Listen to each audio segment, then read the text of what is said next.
देखो चैप्टर क्या है, भक्ति सूफी परंपरा। भक्ति सूफी परंपरा में पिछले क्लास में पढ़े थे गुरु नानक के बारे में। किनके बारे में? गुरु नानक के बारे में, जो कि भक्ति आंदोलन के प्रमुख संत हैं।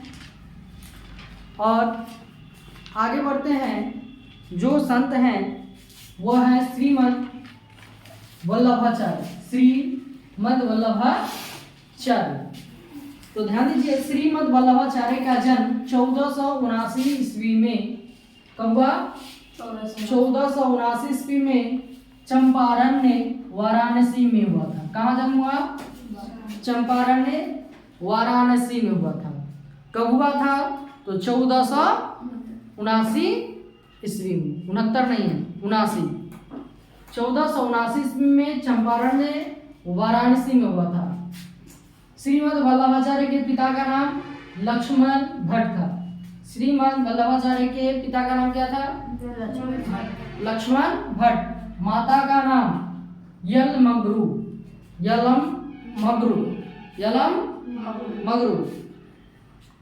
पत्नी का नाम महालक्ष्मी, ध्यान दीजिए, श्रीमद वल्लभाचार्य का जन्म 1479 ईस्वी में चंपारण ने वाराणसी में हुआ था। इनके पिता का नाम लक्ष्मण भट्ट था, माता का नाम यलमगरू था और पत्नी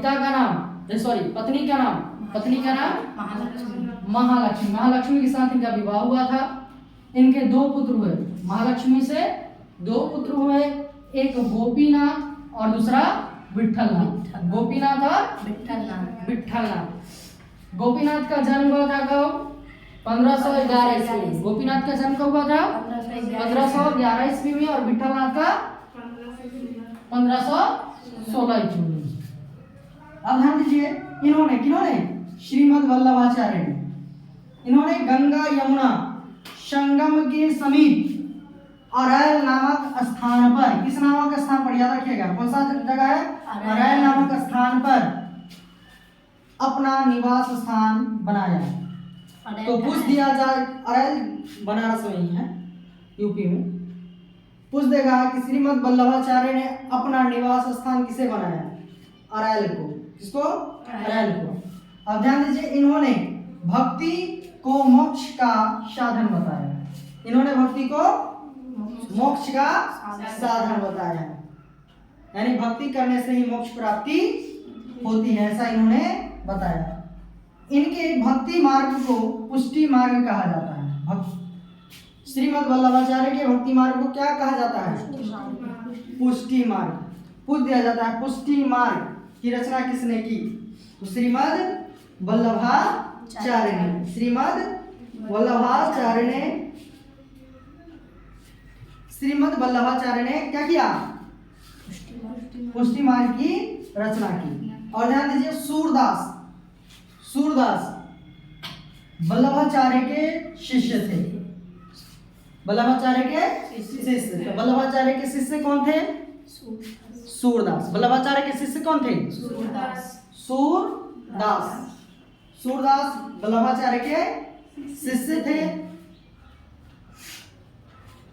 अब ध्यान दीजिए, इनके बारे में और जानते हैं कि ये जो है किसके भक्त थे? श्रीमद वल्लभाचार्य कृष्ण के भक्त थे। किसके? कृष्ण के भक्त थे। किसके भक्त थे? कृष्ण के। और ये जो सूरदास है, ये भी कृष्ण के भक्त। किनके भक्त? कृष्ण के भक्त।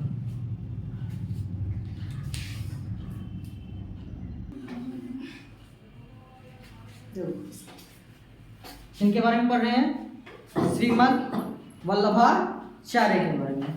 तो किन्होंने श्रीमद वल्लभाचार्य ने शिक्षा ग्रहण करने के बाद वह कृष्णदेव राय के दरबार में चले गए। किसके दरबार में चले गए? कृष्णदेव राय, जो कि उस समय दक्षिण भारत के सबसे महान शासक थे। दक्षिण भारत के सबसे महान शासक थे, जो कि नेक्स्ट चैप्टर में आएगा, विजयनगर साम्राज्य। कौन सा? विजयनगर साम्राज्य, जिसमें पढ़ेंगे कृष्णदेव राय के बारे में। वहां उनके पास चले गए। उन्होंने कृष्ण भक्ति पर जोर दिया।